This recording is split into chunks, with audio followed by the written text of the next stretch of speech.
السلام علیکم ناظرین حضرات، چینل کو ابھی سبسکرائب نہیں کیا ہے تو چینل کو سبسکرائب کر لیجئے، ساتھ میں بیل آئیکن ضرور دبا دیجئے تاکہ آنے والی ویڈیو کی نوٹیفیکیشن آپ کو ملتی رہے۔ کے اندر اس کی حکمتیں پوشیدہ ہیں۔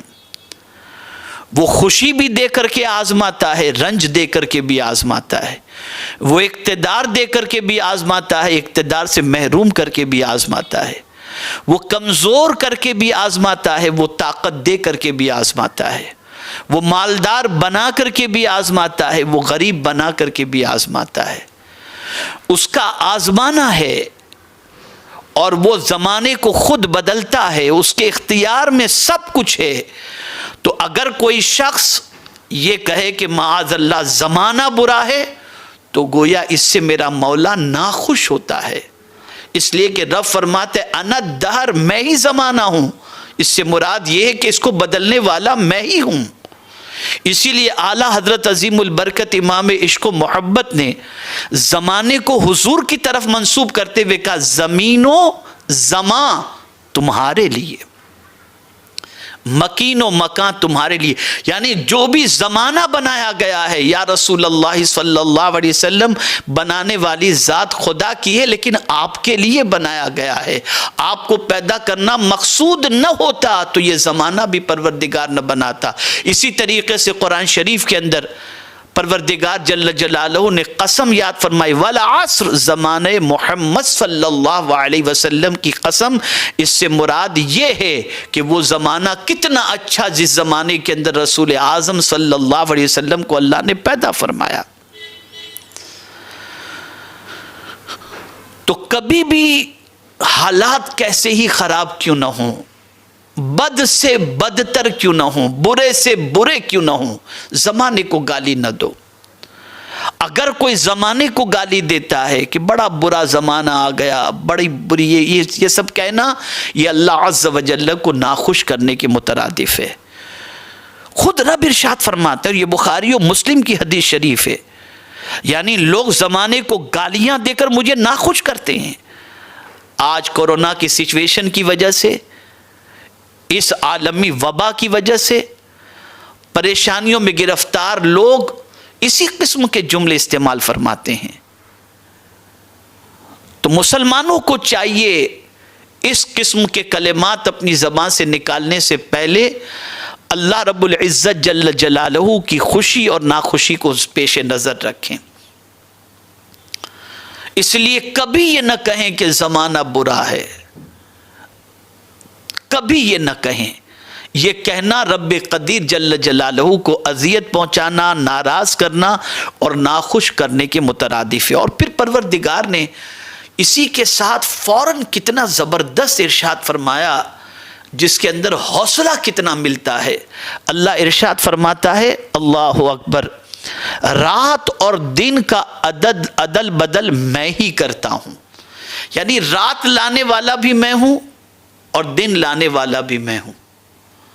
تو اگر پوری دنیا میں کسی قسم کے حالات ایسے بنتے ہیں جو تکلیف دہ ہیں، پریشان کن ہیں، تو اس کو خاص طور پر یہ ذہن میں رکھنا چاہیے کہ یہ حالات قدرت نے بنائے ہیں اور پروردگار جل جلالہ انہی حالات کو تبدیل فرمائے گا۔ جس طریقے سے رات ہمیشہ نہیں رہتی اور دن ہمیشہ نہیں رہتا، رات کا بھی ایک وقت ہے آنے کا اور جانے کا، دن کا بھی ایک وقت ہے آنے اور جانے کا، ایسے ہی مصیبتیں بھی ہمیشہ نہیں رہیں گی، ان کے بھی آنے جانے کا دن، ان کے بھی آنے جانے کا وقت مقرر ہے۔ آج اگر برے حالات ہیں تو وہ قادر مطلق ہے، وہ کرم فرما کر ان برے حالات کو اچھے حالات میں تبدیل فرما دے، اور اگر آج اچھے حالات ہیں تو اس کے قبضے قدرت میں ہے، وہ جب چاہے انسان کو غموں میں گرفتار فرما دے، لیکن وہ دے کر کے بھی آزماتا ہے، لے کر کے بھی آزماتا ہے، خوشی دے کر کے بھی آزماتا ہے، غم دے کر کے بھی آزماتا ہے۔ اور قرآن نے اسی لیے اور رسول اعظم صلی اللہ علیہ وسلم نے اسی لیے ہر حال کے اندر اللہ رب العزت جل جلالہ کے ذکر، اس کی محبت اور شکر و صبر کی تعلیم عطا فرمائی۔ آقا کریم رؤوف الرحیم علیہ التحیۃ والتسلیم کے حوالے سے حدیث مبارکہ میں ملتا ہے، جس کا مفہوم ہے کہ پیغمبر رحمت صلی اللہ تعالی علیہ وسلم سے فرشتے نے کہا، یا رسول اللہ صلی اللہ تعالی علیہ وسلم، اگر آپ چاہیں تو دائیں جانب کے پہاڑ کو سونے کا بنا دیا جائے اور بائیں جانب کے پہاڑ کو چاندی کا بنا دیا جائے، تاکہ یہ دونوں پہاڑ آپ کے ساتھ چلتے رہیں۔ اس قسم کی حدیث مبارکہ موجود ہے، جس کا مفہوم میں نے عرض کیا۔ تو اب قربان جائیے پیغمبر رحمت صلی اللہ علیہ وسلم کے جواب پر، ارشاد پر، آقا کریم صلی اللہ علیہ وسلم فرماتے ہیں، میں تو یہ چاہتا ہوں کہ ایک دن میرا مولا مجھے کھانا عطا فرمائے اور ایک دن میرا مولا مجھے بھوکا رکھے۔ جس دن رزق عطا کرے گا، کھانا عطا کرے گا، میں شکر بجا لاؤں گا، اور جس دن بھوکا رکھے گا اس دن میں صبر کروں گا۔ تو میرے پیارے آقا صلی اللہ علیہ وسلم کے پیارے دیوانوں، کبھی حالات ناگفتہ بھی ہو جائیں، پریشانیاں پیچھا نہ چھوڑیں، مصیبتوں کے انبار ہمارے اوپر ٹوٹ پڑیں، تو اس وقت کیا کرنا چاہیے؟ ان مصیبتوں کے اسباب کو تلاش کرو، ان پریشانیوں کے اسباب کو تلاش کرو، ان پریشانیوں کے سبب کو ڈھونڈو، ریزن تلاش کرو کہ یہ مصیبت کیوں آئی، اور پھر اللہ رب العزت جل جلالہ کی بارگاہ کے اندر عرض کرو کہ میرے کریم تو غفار ہے، تو مصیبتوں کو دور کرنے والا ہے۔ جیسا کہ آپ دیکھیں حضرت ایوب علی نبینا علیہ الصلاۃ والتسلیم نے کتنا سخت امتحان کہ 7 کے 7 بیٹے انتقال کر گئے حضرت ایوب علیہ الصلاۃ والسلام کے، مکانات گر گئے، آپ مرض میں گرفتار ہو گئے، شہر چھوڑ کر کے بیوی رحمت کے ساتھ اپنی بیوی رحمت کے ساتھ تشریف لے گئے۔ بیوی نے کہا کہ آپ جو ہیں اللہ کے نبی ہیں، میں آپ کی تکلیف کو نہیں دیکھ سکتی، اللہ کی بارگاہ میں دعا کریں کہ اللہ آپ کی اس تکلیف کو دور فرما دے۔ تو حضرت ایوب علیہ السلام نے کیا جواب دیا؟ ارشاد فرمایا کہ میری شریک حیات ذرا یہ بتاؤ، یہ تکلیف کتنے دن سے ہے مجھ پر، کتنے دن سے ہے؟ انہوں نے بتایا کہ بس ابھی چند دنوں سے یہ تکلیف ہے، چند مہینوں سے تکلیف ہے۔ کہ راحت کی زندگی میں ہم نے کتنی گزاری، کہ ایک لمبا عرصہ ہم نے راحت میں گزارا۔ تو اب قربان جائیے ان کے ارشاد پر، حضرت ایوب علیہ الصلاۃ والتسلیم رب کی بارگاہ میں عرض کرتے ہیں، مولا، اپنی بیوی سے ارشاد فرماتے ہیں کہ میری شریک حیات، جس رب نے ایک لمبی زندگی ہمیں سکون کی عطا فرمائی، اس رب کی بارگاہ میں اس کی شکایت کرنے میں مجھے شرم آتی ہے کہ مولا تو نے یہ تکلیف مجھے کیوں عطا فرمائی۔ لیکن بیوی جو وفادار ہوتی ہے اسے چین کہاں ہے اپنے شوہر کو تکلیف میں دیکھ کر؟ آج کی بیویاں تو اگر شوہر کڑکا ہو جائے تو میکے چلی جاتی ہیں، لیکن قربان جائیے اس عظمت والی بیوی پر کہ جنہوں نے راحت میں بھی ساتھ دیا اور تکلیف کے اندر بھی ساتھ دیا۔ تو حضرت بی بی رحمت رحمہ اللہ عرض کرتی ہیں کہ میں آپ کی تکلیف نہیں دیکھ سکتی، اللہ کی بارگاہ کے اندر عرض کریں۔ تو ایک مانگنے کا سلیقہ، تکلیف میں کیسے مانگنا چاہیے، وہ سلیقہ حضرت ایوب علیہ السلام نے عطا فرمایا۔ اللہ کی بارگاہ میں عرض کرتے ہیں، ربی انی مسنی الضر وانت ارحم الراحمین۔ کیا پیارا انداز ہے، واللہ ادب کسی کو سیکھنا ہے مصیبت میں رب کو پکارنے کے حوالے سے تو اس قرآن کی آیت سے ادب سیکھے۔ حضرت ایوب علیہ الصلاۃ والسلام نے یہ نہیں فرمایا، یہ نہیں عرض کیا مولا میں تیرا نبی ہوں، کیسا زمانہ آ گیا معاذ اللہ، یہ کوئی بات نہیں کہی، بلکہ کیا کہا، رب انی مسنی الضر وانت ارحم الراحمین، مولا مجھے مصیبت پہنچی اور تو رحمان الرحیم ہے۔ بس اتنا کہنا تھا کہ پروردگار کی رحمت مچل گئی اس ادب پر، اور پروردگار جل جلالہ نے فرمایا ارکض برجلک ھذا مغتسل بارد وشراب، اپنے پیر سے ٹھوکر مارو اور اس کے بعد جو ٹھنڈا پانی نکلے اسے پی لو اور اس سے غسل کر لو۔ آپ نے جب یہ کیا تو مولا نے شفا بھی عطا فرمائی اور پروردگار جل جلالہ نے اپنے کرم سے پھر ساری چیزیں عطا فرمائیں۔ تو یہاں جو رب نے ارشاد فرمایا رات اور دن کا عدل بدل کرنے والا میں ہوں، اس سے یہ بھی مراد آپ لے سکتے ہیں کہ خوشی بھی دینے والا میں ہوں اور غم بھی دینے والا میں ہوں۔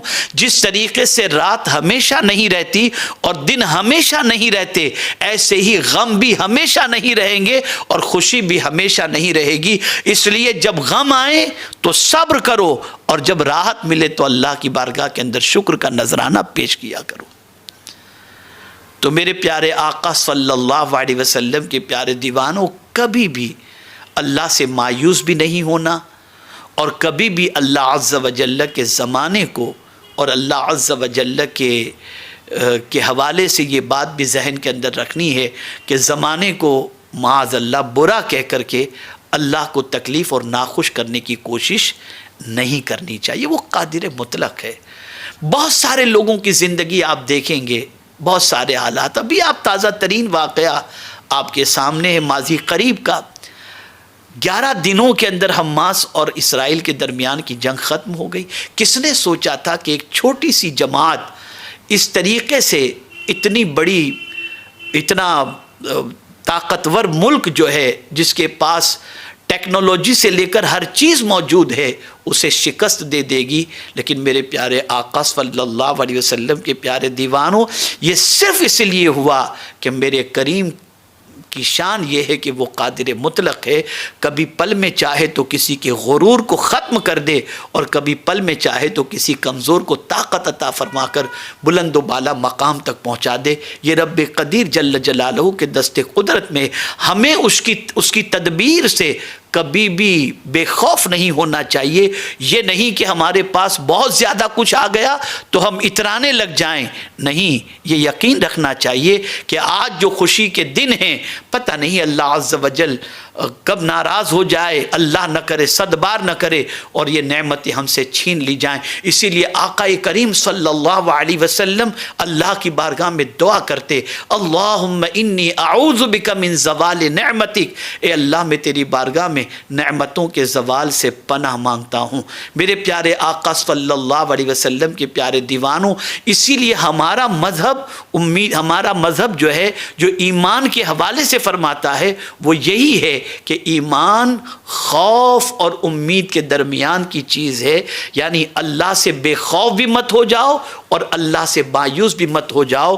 تو جس طریقے سے پریشانی میں انسان معاذ اللہ زمانے کو برا کہتا ہے، اسے زمانے کو برا نہیں کہنا چاہیے، بلکہ اسے چاہیے کہ اللہ کی بارگاہ سے اچھی امید رکھے اور اچھے دنوں میں اس سے ڈرے کہ کوئی لغزش نہ ہو جائے جس سے مولا نعمتیں چھین لے، اور برے دنوں کے اندر اللہ عز و جل کی بارگاہ سے امید رکھے کہ وہ دنوں کے پھیرنے والا ہے، وہ کبھی بھی دن کو انشاءاللہ العظیم پھیر دے گا اور ہمارے بھی اچھے دن آئیں گے اور پروردگار ہم پر بھی کرم کی نظر فرمائے گا۔